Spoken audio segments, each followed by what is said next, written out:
Paramashivoham Om Nithyananda Paramashivoham Om Nithyananda Paramashivoham Om Nithyananda Paramashivoham Om Nithyananda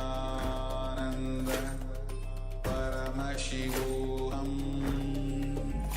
Om Nithyananda.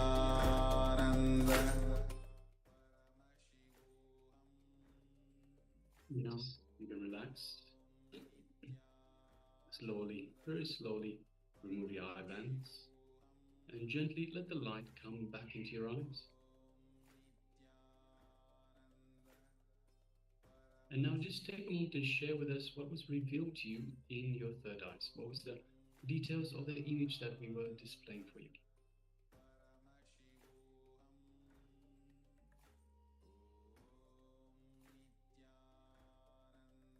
Please take a moment to recollect and share with us what was revealed to you in your third eye.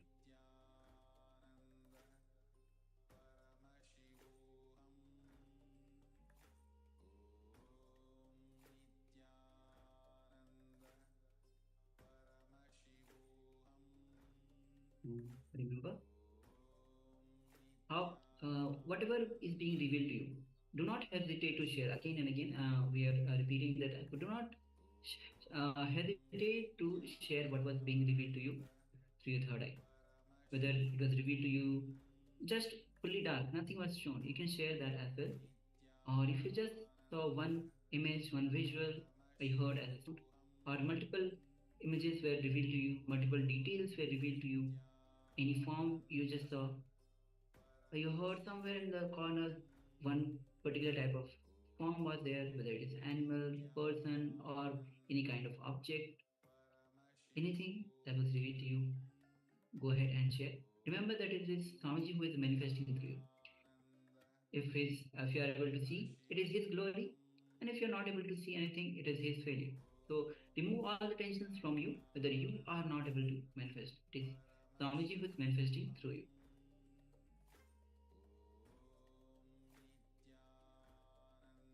Yes, in the moment you understand that it is in fact Swamiji that manifests through you.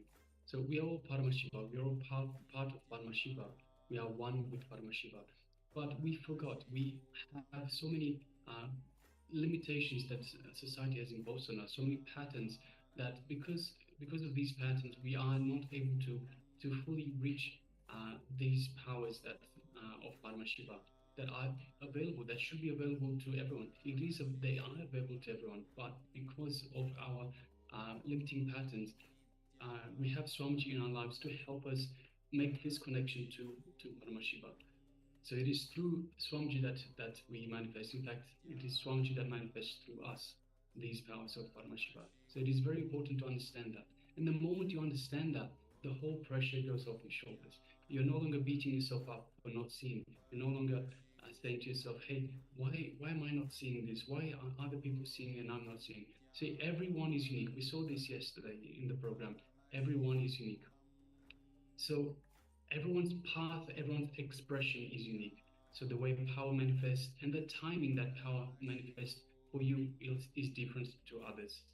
So keep that in mind and also understand that it is Swamiji that manifests through you, all these powers. So take the pressure off your shoulders, take the expectations off your shoulders, put it all on Swamiji. The moment you put it on Swamiji, you will have such a peace of mind, and you will actually find that it's so much easier to manifest powers because you're not beating yourself up, because you're not putting pressure on yourself. See, putting the pressure on yourself is another limiting pattern. By putting this on the higher being Swamiji, you take all this weight off your shoulders. You feel so much lighter, and you're much better, much easier able to connect to Swamiji, much easier able to connect to Paramashiva, and the powers will just come naturally. We have one sharing from Yang Yan Hong. I saw green pointed leaves plants and circular ones. Seventh, rainbow colored light strips, and finally saw wine woven with brown and dotted greens. Okay, thank you, ma'am, for sharing. Thank you for sharing, ma'am. Requesting all the persons on YouTube as well. We have okay. So you can also all the participants on YouTube. You can also start sharing your revelations.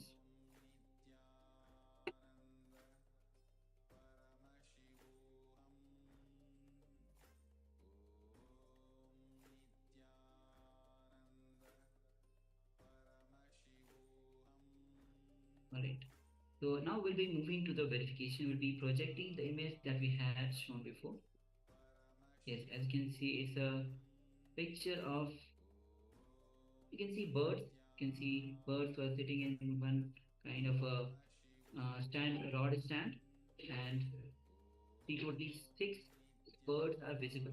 And the back is kind of a blur, but you can see clearly that it's a tree. So there are colors, you can see red, brown, yellow, white, gray, black, and green in the of the rod itself, and the picture, the trees, the sun is shining bright. Yes, so all right. So Ma Yang Hong Yan Hong shared, I saw green pointed leaves, pointed leaves and circular ones. The picture is quite a blur. We're not sure if the leaves are pointed, but mostly the leaves will be pointed from that's the nature of the leaf. It will be pointed, and circular ones we don't. No, we're not able to figure it out if the circular ones are there. 7 rainbow colored light strips. I don't think we have here. And finally saw wine woven with brown and dotted green. So green color we definitely have, ma'am. Yes, ma'am. So we definitely have the leaves in the background. So you pointed the green leaves. Also, we have all the different colors for the birds as well, ma'am. So you might have interpreted that as the rainbow. There's quite a few different colors there. So yes, thank you very much for sharing, and congratulations for manifesting. So with this, we'll be entering into the second round of the power manifestation. Yes, so requesting everyone, let's get prepared once again, put on the eye bands, and let us start the second round of the power manifestation, the power of third eye vision. Please just take a moment and place on the eye bands for round number 2.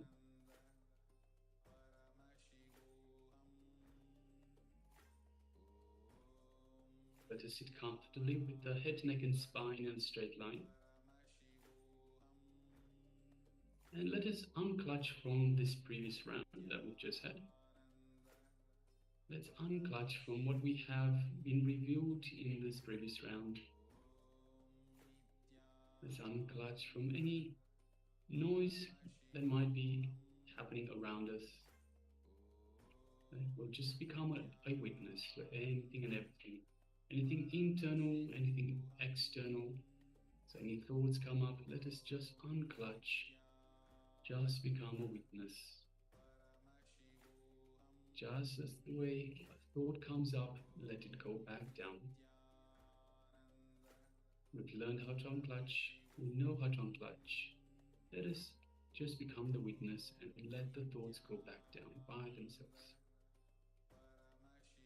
Again and again, coming back to this space of unclutching, the space of restful awareness between the thoughts. Just unclutch.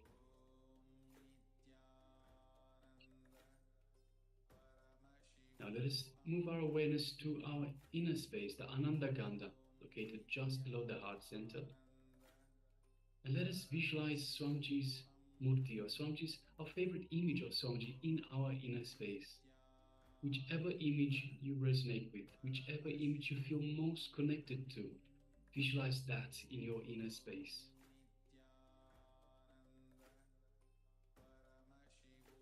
And as you connect to this ideal image of Swamiji, just feel the love, the compassion the infinite grace that Swamiji is radiating is showering upon you. Just take a moment and feel all that. And enjoy all that love, compassion, grace, bliss.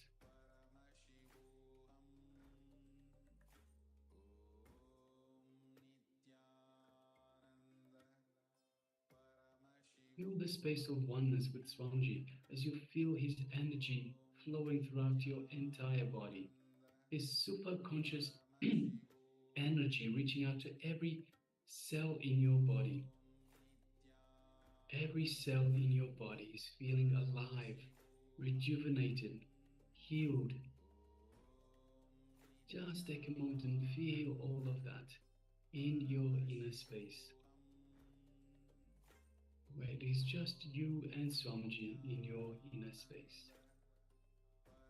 Just you and Swamiji in oneness. Just know that you are one with Swamiji.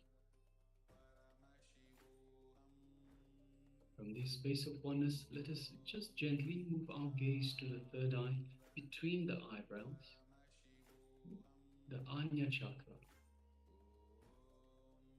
And let us just lightly gaze into the third eye.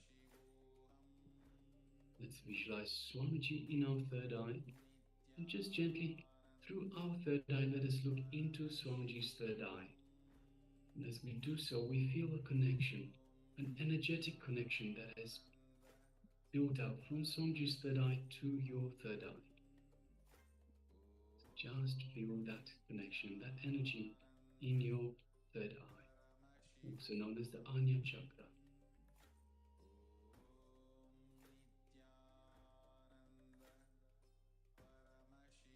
Now let us start chanting the Mahavakya, the cosmic code word that Swamiji has given us. Om Nithyananda Paramashivoham. Om Nithyananda Paramashivoham. Om Nithyananda Paramashivoham. Yes, continue chanting the Mahavakya. And from this space of oneness with Swamiji, and the powerful cognition that you are Paramashiva, let us make a strong intention to see through our third eye the image that is being displayed for you. So let us start manifesting this power right now. Let's begin. Om Nithyananda Paramashivoham. Om Nithyananda Paramashivoham.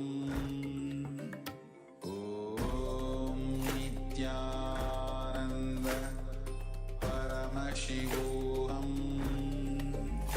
Om Nithyananda Paramashivoham. Om Nithyananda Paramashivoham. Om Nithyananda Paramashivoham. Om Nithyananda Paramashivoham.